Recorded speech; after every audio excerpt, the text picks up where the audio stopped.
ஹரஹர சங்கர, ஜெய ஜெயசங்கர, மகா பெரியவா சரணம். இந்த பொருள் மட்டும் உன்னுடைய வீட்டில் வைத்திருக்காதே. இந்த பொருள் உன்னுடைய வீட்டில் இருந்துச்சுன்னா உடனே தூக்கி போட்டுரு. அப்படி இல்லையெனில் தீராத வறுமை உண்டாக்கும். மீண்டும் மீண்டும் பிரச்சனையும் நோயும் உன் குடும்பத்தை துரத்த ஆரம்பிக்கும். இந்த பொருள் உன்னுடைய வீட்டில் இருக்குனாலே இப்பவுமே மறக்காம எடுத்து அப்படியே வெளியே தூக்கி போட்டுரு.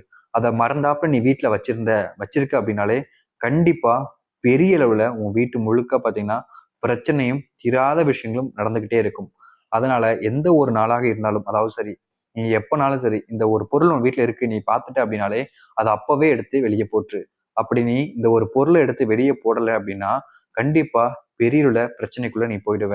முக்கியமா நினைச்சே பார்க்க முடியாத அளவுக்கு உன் வீட்டுல கஷ்டங்கள் ஏற்பட ஆரம்பிக்கும்.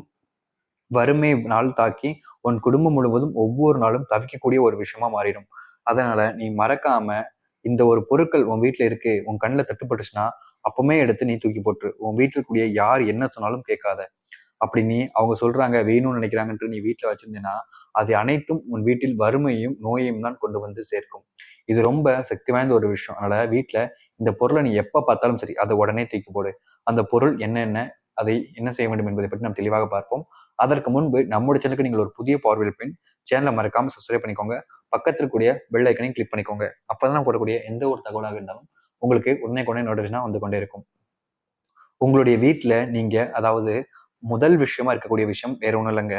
வீட்டுல எந்த ஒரு பொருளாக இருந்தாலும் சரிங்க. இப்போ உங்க வீட்டுல பாய் பயன்படுத்திருக்கீங்க, ஆனா இப்ப பயன்படுத்தாம ரொம்ப பிஞ்சு போய் அங்க மூலையில் கிடக்கும் பார்த்தீங்களா, அந்த பொருள் வீட்டுக்குள்ள வைக்காதீங்க. அது வறுமையும் நோயையும் ஏற்படுத்தக்கூடிய ஒரு விஷயம்.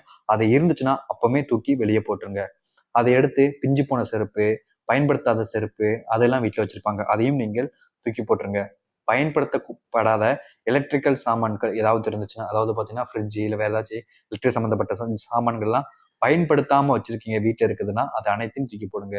உங்கள் வீட்டில் உங்களுக்கு அதாவது பாத்தீங்கன்னா ரிப்பேர் ஆயிட்டு அது அப்படி சும்மா மூலையில் கிடக்குன்னா அது அனைத்து பொருட்களையும் வீட்டில் வைக்காமல் நீங்கள் அதை அனைத்தையும் தூக்கி போட வேண்டும். அப்படி நீங்கள் மீண்டும் உள்ளே வைத்திருந்தீங்கன்னா கண்டிப்பா அது பெரிய கஷ்டத்தையும் வறுமையும் ஏற்படுத்தும். நோயை கூட உங்களுடைய வீட்டில் ஏற்படுத்த கொண்டு வர ஆரம்பிக்கும். அதனால உங்க வீட்டில் இருக்கக்கூடிய எந்த ஒரு விஷயமாக இருந்தாலும் சரி, அதை நீங்க பயன்படுத்தல ரிப்பேர் ஆகி தான் கிடக்கு அப்படின்னா அதை அப்பவுமே தூக்கி எடுத்து வெளியே போட்டுருங்க. அப்படி இல்லைன்னா அதை எரிச்சிருங்க. இந்த விஷயத்த நீங்க பண்ணாம வீட்டுல சேர்த்து வச்சிருக்கீங்க அப்படின்ற போது இருக்கீங்கன்னா கண்டிப்பா அது உங்க வீட்டுல பெரிய அளவுல வறுமையும் கஷ்டங்களையும் ஏற்படுத்தும். இதனால தவறாம மறக்காம இந்த பொருட்கள் உங்களுடைய வீட்டுல இருந்தா எடுத்து இப்பவுமே வெளியே போட்டுருங்க. இது நல்லதை ஏற்படுத்திவிடும். நம்பிக்கையோடு இந்த சில பொருட்களை மட்டும் வீட்டில் வைத்திருக்காதீர்கள். அப்படி வைத்திருக்கீர்கள் என்றால் கண்டிப்பான முறையில் உங்கள் வீட்டில் வறுமை தான் உண்டாகும். நல்லது நடக்காது. நம்பிக்கையோடு செய்து வாருங்கள். நல்லதே நடக்கட்டும். ஹர ஹர சங்கர, ஜெய ஜெயசங்கர். நன்றி, வணக்கம்.